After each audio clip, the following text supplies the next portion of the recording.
રાજ્યમાં બે મુદ્દાઓ સતત ચર્ચામાં રહ્યા છે. એક છે દારૂ અને ડ્રગ્સનો અને બીજો છે ખેડૂત.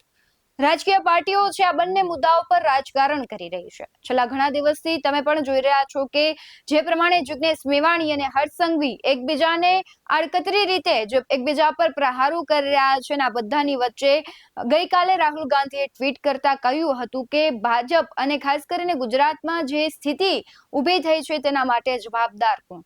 અને આ ટ્વીટને લઈને જ આજે ભારતીય જનતા પાર્ટીના અને નવા મંત્રીમંડળના રીવાબા જાડેજાએ છે રીટ્વીટ કરતા તેમને જવાબ આપ્યો છે.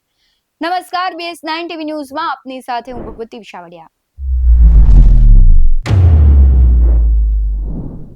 છેલ્લા ઘણા દિવસથી તમે જોઈ રહ્યા છો કે કોંગ્રેસ છે સતત મેદાને છે અને તેમના જિગ્નેશ મેવાણી છે જે શિવનગરમાં આખી ઘટના બની કે મહિલા સાથે પોલીસ સ્ટેશન પહોંચ્યા હતા અને દારૂને જે કહેવાય છે કે બેફામ વેચાય છે, લોકો પી રહ્યા છે. આમ તો ગુજરાતમાં દારૂબંધી છે પરંતુ તે માત્ર કાગળ ઉપર છે તે સાબિત થયું હતું ને રાજ્યનો એક પણ ખૂણો એવો નથી કે જ્યાં દારૂ ન મળતો હોય.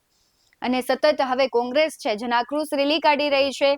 ભારતીય જનતા પાર્ટી પણ છે ક્યાંક છે અત્યારે આ બધા જ પ્રશ્નોના ઘેરામાં આવી ગઈ છે કારણ કે જે પ્રમાણે એક સત્તામાં બેસેલી પાર્ટીની જવાબદારી હોય કે નિયમો છે જે પ્રમાણે દારૂબંધીનો નિયમ છે પરંતુ કોઈ પણ પ્રકારે ફોલો થતા નથી એ દેખાઈ રહ્યું છે. ભલે સ્વીકારે કે ન સ્વીકારે પછીની વાત છે પરંતુ જગ જાહેર છે કે ગુજરાતમાં ખુલ્લેઆમ દારૂ વેચાય છે, ખુલ્લેઆમ દારૂ પીવાય છે અને આ બધું કોની રહેમ નજર હેઠળ થાય છે સૌ કોઈ જાણે છે. હવે ગઈકાલે કોંગ્રેસના રાહુલ ગાંધીએ આ બધી જ જે પરિસ્થિતિ ગુજરાતમાં ઊભી થઈ છે તેને લઈને ટ્વીટ કર્યું હતું, જવાબદારોને સવાલ કર્યા હતા. આ સવાલનો જવાબ છે રીવાબાએ આજે ટ્વીટ કરીને આપ્યો છે. રીવાબાનું ટ્વીટ આપણે જોઈએ કે જે નવા મંત્રીમંડળમાં મંત્રી બન્યા છે રીવાબા, તેમણે ટ્વીટ આજે કર્યું છે કે गुजरात में महिलाओं के खिलाफ अपराध की दर मात्र 1.48% है जो राष्ट्रीय औसत 4% से भी आधे से कम है. જે પ્રમાણે આખા રાષ્ટ્રમાં જે અપરાધો થઈ રહ્યા છે તેની એમાં ગુજરાતની વાત કરી કે આખા રાષ્ટ્રમાં જે 4% થઈ રહ્યા છે એમાં માત્ર ગુજરાતમાં 1.48% છે. બેનને કદાચ માત્ર લાગતું હશે પરંતુ આ માત્ર પણ છે એ ખૂબ વધારે કહેવાય. તેમણે આગળ લખ્યું છે કે માતાઓ બહેનों की सुरक्षा के मामले में गुजरात पहले नंबर पर था है और आगे भी पहले नंबर पर रहेगा. 2027 की गुजरात की चुनाव में याद रखना कांग्रेस सिंगल डिजिट में सिमट कर रह जाएगी. હવે તેમણે એવું આગળ કહ્યું છે કે ગુજરાતમાં જે મહિલાઓ સુરક્ષિત છે તે પહેલા નંબર પર છે, હજુ પણ આગળ રહેશે અને પહેલા પણ હતી કે અન્ય રાજ્યોની કમ્પેરિઝનમાં જે ગુજરાતની વાત કરી છે કે મહિલાઓ સુરક્ષિત છે. એટલે મારે તો સીધો બહેનને પણ સવાલ કરવો છે કે જે આત્મહત્યાના કેસો છે, જાહેરમાં મારામારી થાય છે અને દીકરીઓ સાથે દુષ્કર્મ થઈ રહ્યા છે, તો શું તમે કહી શકો કે ગુજરાતમાં મહિલા સુરક્ષિત છે?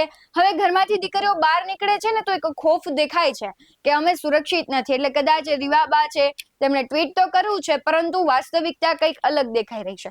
સાથે તેમણે કહ્યું છે કે 2027માં ગુજરાતમાં જે ચૂંટણી થવાની છે એમાં કોંગ્રેસ સિંગલ ડિજિટમાં રહી જશે.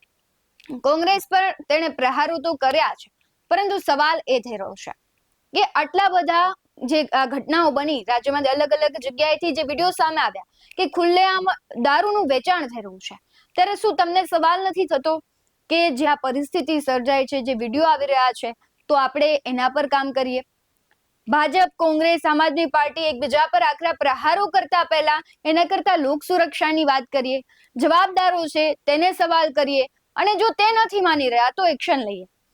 ગુજરાતની જે પરિસ્થિતિ દિવસે ને દિવસે વણસતી જાય છે તો અત્યારે સત્તામાં ભારતીય જનતા પાર્ટી છે તો તેની સામે સીધો સવાલ થાય, જવાબદાર મંત્રી છે તેની સામે પણ સીધો સવાલ થાય કે તમે સુરક્ષાની જે વાતો કરો છો અને વાસ્તવિકતા છે એમાં ખૂબ મોટો અત્યારે તફાવત દેખાઈ રહ્યો છે.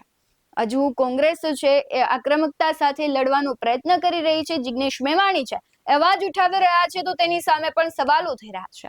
અને રીવાબાનું આ ટ્વીટ છે એ ભલે તેમણે જે ઇન્ટેન્શનથી કર્યું હોય પણ સવાલ આજે તેમની સાથે પણ થઈ રહ્યો છે કે એક મહિલા થઈ મહિલા સુરક્ષાની જે વાત કરે છે એ વાત અલગ છે પરંતુ ગુજરાતની વાસ્તવિકતા તો અલગ છે.